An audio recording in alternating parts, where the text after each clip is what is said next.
Yo le bourg-palette, c'est Ilan, j'espère que vous allez bien. Aujourd'hui on se retrouve pour une petite vidéo qui va traiter de la gradation de cartes Pokémon et en particulier des entreprises de gradation. Alors c'est une vidéo dans laquelle on va essayer de comprendre le problème de ces entreprises. Pourquoi il y a toujours quelque chose qui cloche lorsqu'une entreprise de gradation arrive sur le marché. Spoiler alerte, cette vidéo sera assez négative tout en respectant ces entreprises-là. Je ne vais jeter la pierre sur personne. Je vais juste vous faire un constat que j'avais envie de vous faire depuis longtemps et essayer de comprendre quels sont les problèmes qui sont relatifs à ces entreprises-là. Je vais m'exprimer en tant que consommateur et je vais vous donner mes attentes en tant que client des entreprises de gradation. Deuxième spoiler alerte, j'ai envoyé des cartes dans une entreprise de gradation qui semble cocher tous les critères pour moi, donc j'ai hâte de vous faire une vidéo à ce sujet, de vous montrer la réception de ces cartes. On va commencer la vidéo par le point qui est selon moi l'un des plus importants, ça va être le design du boîtier et de l'étiquette. Quand toi tu as une carte de collection que tu souhaites faire grader, c'est-à-dire la mettre en valeur dans un boîtier, du coup tu recherches un boîtier qui est selon toi beau et qui correspond à tes critères. Pourquoi les entreprises font des boîtiers qui ne sont pas beaux et des étiquettes qui ne sont pas belles? La beauté c'est souvent subjectif. Mais il y a des entreprises qui abusent. Au lieu de faire des boîtiers qui essayent de sortir du commun, c'est-à-dire qui ont des formes autres que rectangulaires ou des étiquettes qui sont trop colorées ou pas assez colorées, pourquoi les entreprises de gradation qui viennent sur le marché ne se focusent pas sur le produit qui est le boîtier et l'étiquette? Le produit principal, c'est le boîtier et l'étiquette. Pourquoi elles ne font pas un truc qui est épuré, simple, qui peut plaire à tout le monde? C'est-à-dire un boîtier simple, carré, rectangulaire, pas trop gros, pas trop fin, jusque-là ça va, avec une étiquette épurée avec le nom du Pokémon dans la langue correspondante, un petit flashcode à l'arrière pour retrouver sur la base de données et une note qui est bien centrée avec une belle typographie. Voilà, c'est pas trop compliqué franchement. Alors je veux bien comprendre aussi que c'est pas le domaine de prédilection de tout le monde, mais vous pouvez par exemple parler avec des graphistes qui vont vous donner des conseils sans forcément vous faire le travail. Pour moi, le design c'est vraiment important. Je suis quelqu'un qui aime bien l'esthétique et envoyer une carte dans une entreprise qui peut être la plus réputée du marché, si le boîtier ne me plaît pas, je vais pas l'envoyer. C'est juste logique quoi. En fait, c'est une question d'esthétique. Pour moi, l'esthétique passe avant tout. Et voilà, moi, mon premier constat, c'est que les entreprises de gradation qui rentrent sur le marché, elles n'ont pas un produit qui est à la hauteur. Je veux bien que le produit soit inviolable, incassable, tout ce que vous voulez, mais faites un produit qui est un minimum beau. Enfin voilà, ça c'est mon premier point de vue. Dites-moi dans les commentaires si vous êtes d'accord avec moi. Et là, on va passer au deuxième point. Quelque chose d'encore plus important que le design, ça va être la confiance. Imagine, t'envoies pour 10 000 € de cartes Pokémon, des grosses cartes, du Dracofeu 7 de base, du Léviator brillant, des cartes stars. T'envoies ça dans une entreprise. L'entreprise la réceptionne ta commande, mais t'es même pas au courant. Tu sais même pas quand est-ce qu'elle a réceptionné, si elle a bien réceptionné, quand est-ce que tes produits, tes cartes seront traités, le processus de gradation. T'as aucune information, t'as aucune nouvelle. Comment toi tu peux faire confiance à une entreprise pour laquelle tu confies tes items de collection et toi t'as aucun retour quand en plus tu les appelles, ils te répondent pas ou ils te disent on vous fera une réponse plus tard. Ça, c'est pas possible, c'est anormal et il faut être un minimum professionnel. Quand vous êtes une entreprise qui se lance, vous devez avoir la confiance de vos clients. Donc moi, c'est très simple. À partir du moment où une entreprise ne communique pas sur ses réseaux sociaux, sur son site internet, qui a une réputation que quand toi tu l'appelles, elle ne te répond pas ou autre chose, moi, j'envoie pas mes cartes. Je veux avoir une trace de mes cartes. C'est comme ça. Je jette la pierre à personne, mais 80% des entreprises ont dû faire face à ce souci-là. Il y a des entreprises qui ont une très mauvaise communication et je jette la pierre à personne. Là, en disant ça, je sais de qui vous pensez, mais il n'y a pas que cette entreprise-là. Il y en a d'autres. Donc voilà, vraiment un point super important, c'est de faire de la communication. Parler. Communication et confiance, c'est vraiment deux points qui sont liés. D'ailleurs, le troisième point, ça va être la communication. Mais la confiance, ça passe par la communication. Quand tu envoies tes cartes, tu as envie d'être au courant de quand est-ce qu'elles sont reçues, quand est-ce qu'elles seront traitées, où est-ce que ça en est et quand est-ce que tu les auras. Il y a des personnes qui se sont retrouvées 6 mois après en se disant « Ah merde, mais j'ai pas reçu mes cartes ». T'envoies un message, « Ah ouais, non, c'est vrai, on les a oubliées sur l'étagère ». Non les gars, c'est pas possible, c'est pas professionnel. Autre chose, 99% des entreprises ont déjà abîmé des cartes Pokémon. Plutôt que d'essayer de cacher ça en mode « Non, on n'a rien fait et tout, blablabla, tu la mets dans le boîtier, ni vu ni connu », prenez vos responsabilités, envoyez un message ou appelez un client en leur disant « Écoutez, nous avons abîmé votre carte, nous vous offrons la gradation pour cette commande-là et nous vous offrons une prochaine gradation. » Voilà, c'est être professionnel en fait, c'est pas essayer de cacher, d'étouffer le truc. Faut être honnête avec les clients. Si toi, t'envoies tes cartes, que tu la reçois et qu'elle est abîmée, tu crois vraiment que tu vas repasser par la même entreprise. Par contre, si ta carte, tu la reçois abîmée en étant conscient de cela parce que tu as été contacté par l'entreprise, tu dis bon, l'erreur est humaine, ok, c'est pas très grave. Peut-être, je dis bien peut-être que je reconfierai mes cartes dans un avenir proche.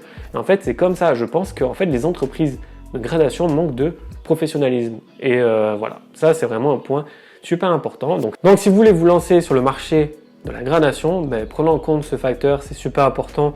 La communication qui va de pair avec la confiance. Donc comme je disais, on va encore parler de la communication et là c'est important aussi parce qu'il y a des entreprises qui ont beaucoup de retard dans les délais de traitement de commandes. Et honnêtement, moi ça me dérange pas. C'est pas parce que ma carte, je l'ai envoyée il y a un mois et qu'elle devait revenir au bout de un mois et que finalement elle revient le mois prochain que je vais faire un scandale.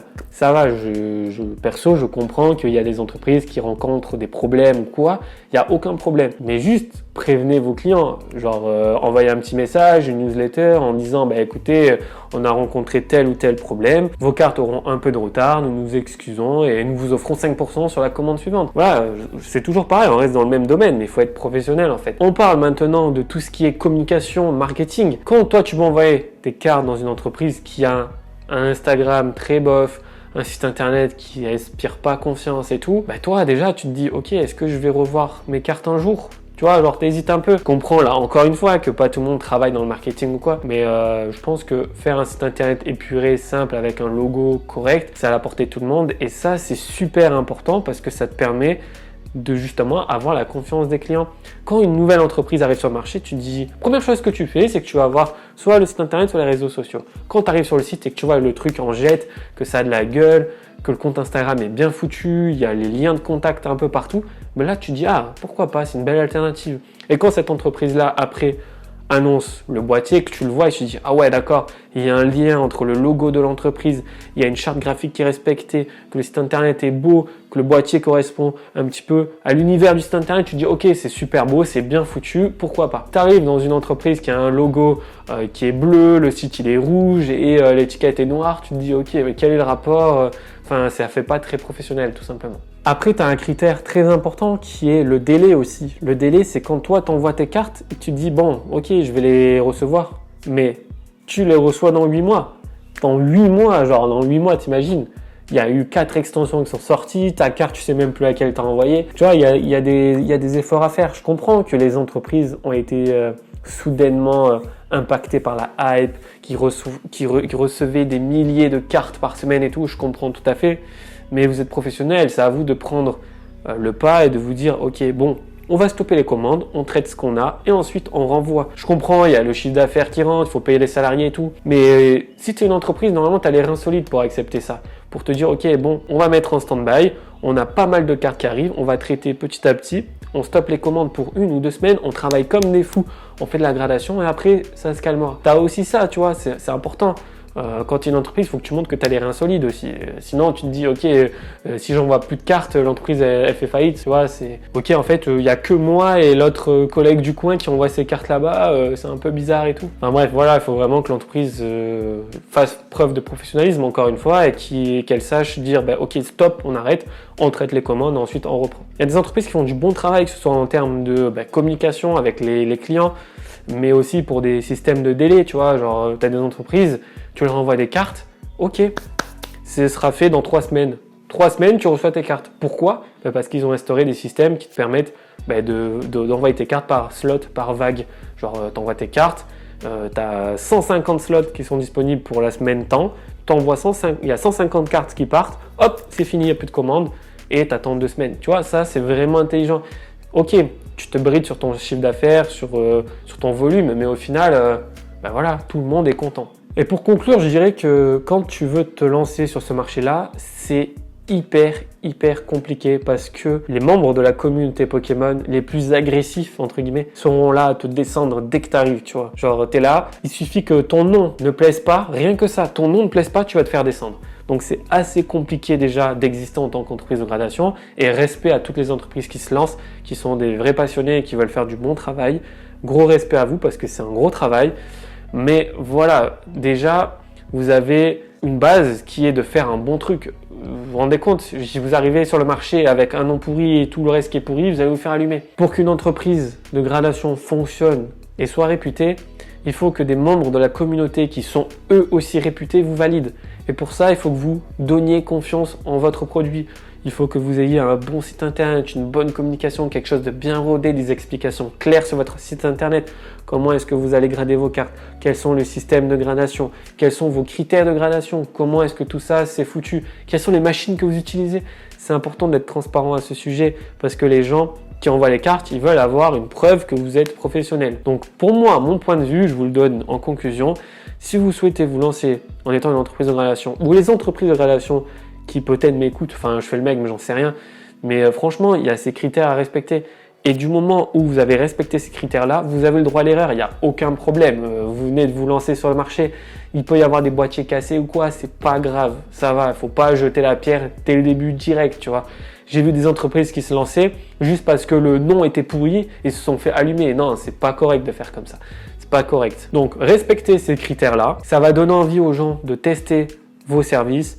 Des membres de la communauté influents testeront vos services, feront un retour et diront la vérité, c'est-à-dire ok, c'était bien sur ce point-là, mais un peu moins bien sur ce point-là. Et hop, c'est comme ça que vous allez grandir sur le marché et c'est comme ça que vous allez avoir de nouveaux clients.